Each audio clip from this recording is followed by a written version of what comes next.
مزاج زمونږ ضمیر چې کله مړ شي کنه دا خبرې به موږ باندې داسې ناشنا نه لګي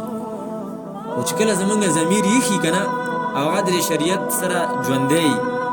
نو دا قدرتی کار دی بیا چې کوم ناروا کار یې نه کنه ستا مزاج به هغه بد کړي ستا مزاج به بد کړي هغه کار به ته به ته کتلی نه شي او ته به چې کوم دی نو هغه کار که هغه د اواز والا خبرې شی نه نو هغه به تا باندې بد لګي خو چونکې زمونږ نفس غالب شي په موږ باندې نو هغه ضمیر زمونږ کمزوری شي چې هغه کمزوری شي نو هغه بیا د ګناه سره دغه شي خیرن شي هغه ګناه هغه خبرې بیا په هغې باندې بد یې نه لګي بیا په کور کې مثال په طور باندې ګانې غږېدلی کېږي نو هم پروا نه ولې دا ورسره یو شانته شو که او چې کله دا دومره حد ته ورسېږي دا ضمیر او دا زمونږ دا نفس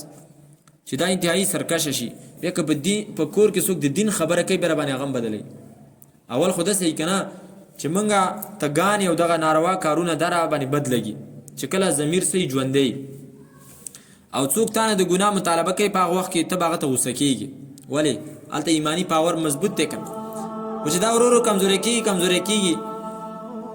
او بیا وروسته حالت داسې حد ته ورسېږي چې تا باندې د نیکۍ خبر هم بدلېږي ښه بیا به داسې ګوره کله کله به په ژوند کې تا باندې داسې حالت راغلی چې تا ته به ګناه مخامخ یي ته به په ګناه باندې قادر یې تا به ګناه پرېښي وروسته بیا ستا ذهن ته دا راځي او دغه ګناه هغه وخت به در یادېږي او ته یاره دا پاګل وم دونه ښایسته موقع وه چانس و خلکو یې چانس و د ګناه چانس او ما هغه کار ونه کړو آخر دا ګمان وروسته بیا ولې راځي وجه دا ده چې ستا په ایمان کې کمزوري راغله وروسته بیا ستا نفس په تا باندې غالبه شو نو تا ملامته کوي چې مړه هغه کار دونه ښایسته موقع وه او هغه دې ونه کړو دغه وخت کې استغفار پکار وي